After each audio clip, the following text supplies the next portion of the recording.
engagerons-nous sur notre territoire demain? La métropole de Grenoble vient de faire un point d'avancement du PDU, le plan de déplacement urbain. Nous sommes à mi-chemin. Des projets déjà réalisés, d'autres prochainement engagés et 4 qui ont été suspendus. L'audience est ouverte. Ces élèves du lycée Marie-Renoir à Villars-Bonneau ont utilisé le prétexte d'un procès pour se frotter à la prise de parole en public et au défi de l'argumentation, des situations qu'ils pourront être amenés à rencontrer dans leur vie d'adulte. Vos mains, des outils de votre créativité. Pour la technique, découvrez les ateliers d'artisans locaux qui vous feront acquérir de nouvelles compétences. Maroquinerie, pâtisserie ou encore cosmétique, c'est sur Fabricable, initié par un Grenoblois. Bonsoir à tous, ravi de vous retrouver dans ce JT du mercredi 24 mai 2023, du lundi au vendredi à partir de 18h, l'essentiel de l'actualité du Grand Grenoble.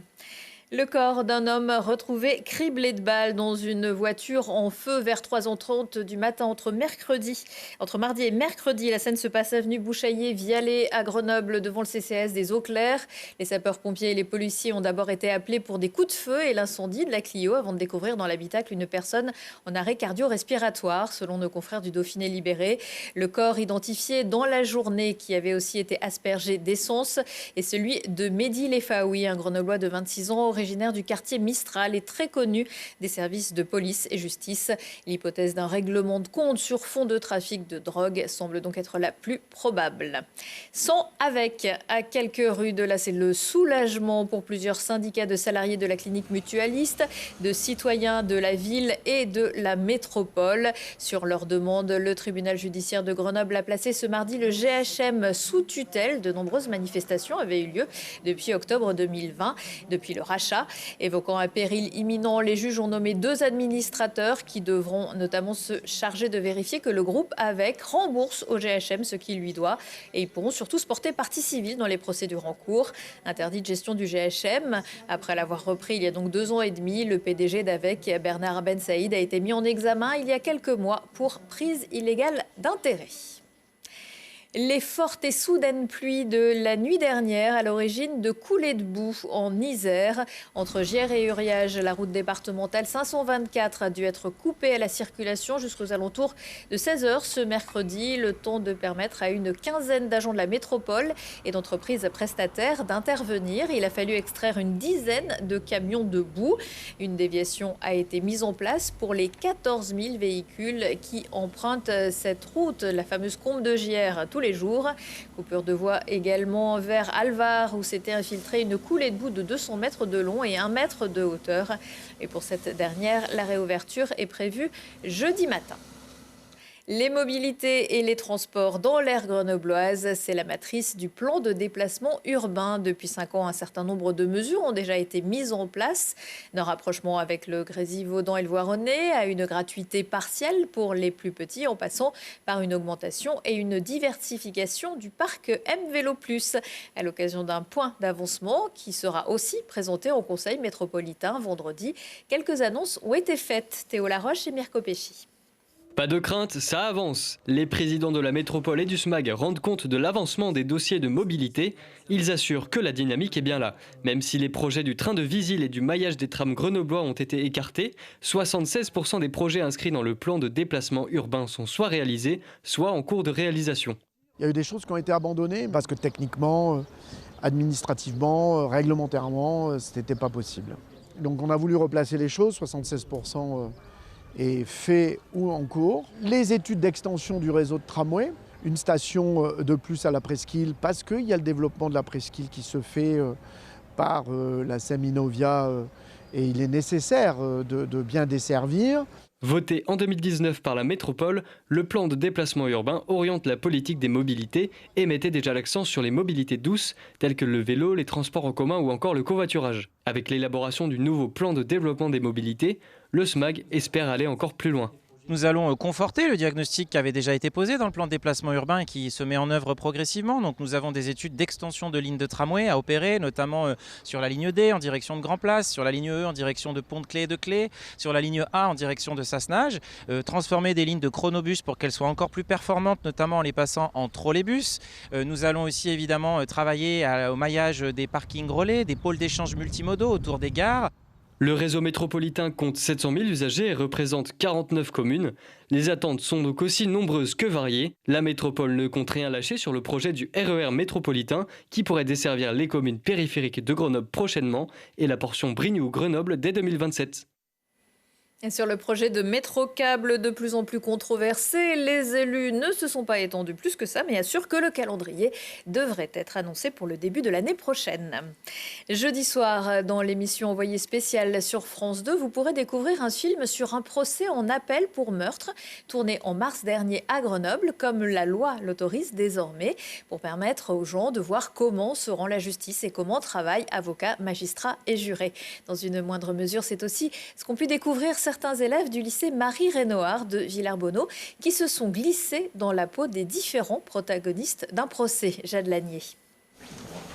La cour!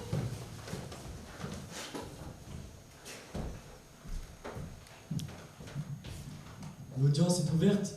Vous pouvez vous asseoir. Juges, procureurs, greffiers, avocats, jurés, prévenus, témoins, victimes et même journalistes, ces 40 élèves de première STMG ont tous une fonction précise dans ce faux procès. L'objectif de cet exercice, travailler l'argumentation, la prise de parole et l'esprit critique. J'ai choisi d'être avocate de la défense parce que c'est un challenge de réussir à minimiser sa peine un maximum. Et c'est toujours intéressant de se mettre à la place des personnes qui ont le rôle le plus difficile. Des rôles qui peuvent faire naître des vocations aux lycéens et les aider dans leur orientation professionnelle. Pouvoir faire un projet concret, un vrai procès en fin d'année, ça renforce d'autant plus ces idées de potentiellement me diriger vers la carrière juridique. Et puis ça va forcément renforcer mon CV. C'est des exercices auxquels on sera confronté plus tard.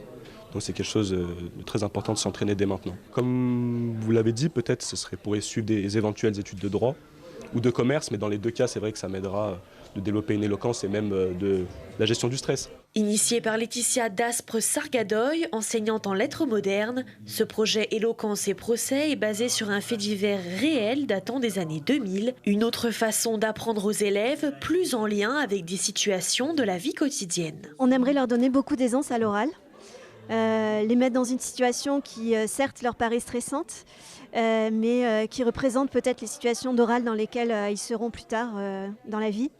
Et on veut leur donner des clés de réussite pour savoir se servir de sa voix, de son corps, savoir faire une prestation convaincante. Prochain objectif du lycée Marie-Renoir, amener ses élèves de première STMG au concours Eloquentia Grenoble. Qui est décédé dû aux flammes et aux blessures. Et la finale du concours Eloquentia aura lieu vendredi à 18h30 dans l'Amphi 3 sur le campus. Dans 10 jours, c'est la fête des mères. Pour être sûr de trouver le cadeau qui fait plaisir, éviter la surconsommation ou les présents qui se ressemblent tous, le mieux c'est encore de le faire soi-même. Et de se faire aider pour cela d'un pro. C'est ce que propose Fabricable, un catalogue en ligne d'ateliers d'artisans locaux. Et si c'est déjà trop tard, il reste la fête des pères le 18 juin. Mirko Pesci. Face aux défis climatiques et économiques, le fait main change les habitudes de consommation. Que l'on souhaite apprendre la maçonnerie, la mosaïque ou encore la broderie, Fabricable est une plateforme qui regroupe plus de 30 savoir-faire et vous permet d'être accompagné par un artisan de la région pour des stages de plusieurs jours ou des ateliers de quelques heures. Je suis Laurie, artisan couturier. Donc j'ai commencé la couture à 15 ans, j'ai fait l'ensemble de mes études dans ce domaine-là. Et ensuite, donc, j'ai créé mon entreprise qui s'appelle Jeannette Eco. Aujourd'hui, mon activité est focalisée vraiment sur l'animation d'ateliers de couture et broderie. Les ateliers se passent chez moi, donc dans mon atelier. Et donc, je mets à disposition du matériel si les personnes n'en ont pas. Fabricable, en fait, m'a aidé vraiment à propulser mes ateliers. Ça m'a donné une visibilité et aussi une facilité dans la gestion. Pour trouver un artisan, rendez-vous sur le site internet de Fabricable où vous pouvez réserver un créneau sur l'atelier qui vous intéresse. Ghislain, fondateur de Fabricable, nous raconte comment l'idée est née. Alors Fabricable, c'est né sur mon vélo en fait quand je faisais la traversée de l'Amérique du Sud il y a 3-4 ans. Je me suis rendu compte que je savais pas faire de mes mains, pas en tout cas suffisamment, j'avais pas les bons réflexes. Et donc au retour, je me suis demandé comment on pouvait encourager tout le monde à faire plus soi-même et qui de mieux en fait que les professionnels, les artisans et les artisanes pour accompagner toutes celles et ceux qui ont envie d'apprendre à faire. La volonté de Fabricable est d'encadrer tous les savoir-faire existants. Il ne reste plus qu'à retrousser ses manches pour rencontrer des artisans prêts à transmettre leur passion. Né à Grenoble, Fabricable a également essaimé dans d'autres villes de la région, mais aussi du côté de la Bretagne. C'est pas le Tour de France, mais c'est déjà pas mal. Sous les couleurs d'une vingtaine d'équipes, les coureurs de l'Alpe Isère Tour ont pris le départ ce mercredi de la première étape entre Charvieux-Chavagneux et Charvieux-Chavagneux. Un parcours de près de 146 km que vous avez peut-être suivi cet après-midi sur notre chaîne et que vous pouvez revoir ce mercredi et soir à partir de 21h15. Victoire du Néerlandais Jordan Abetz qui enfile par la même occasion le maillot de leader. Jeudi, l'étape se déroulera entre Saint-André-le-Gaz et Four, assez près de l'île d'Abo, en passant par la côte de Paladru et celle des Éparres, et toujours sur Télé-Grenoble. Et puis c'était prévisible, l'attaquant Dylan Fabre prépite de la formation grenobloise, auteur de 11 buts en play-off avec des actions souvent décisives cette saison. Il devrait quitter les Brûleurs de Loup pour se diriger vers le championnat finlandais. L'international de 22 ans est en passe de signer un contrat de 2 ans avec Pori Asset.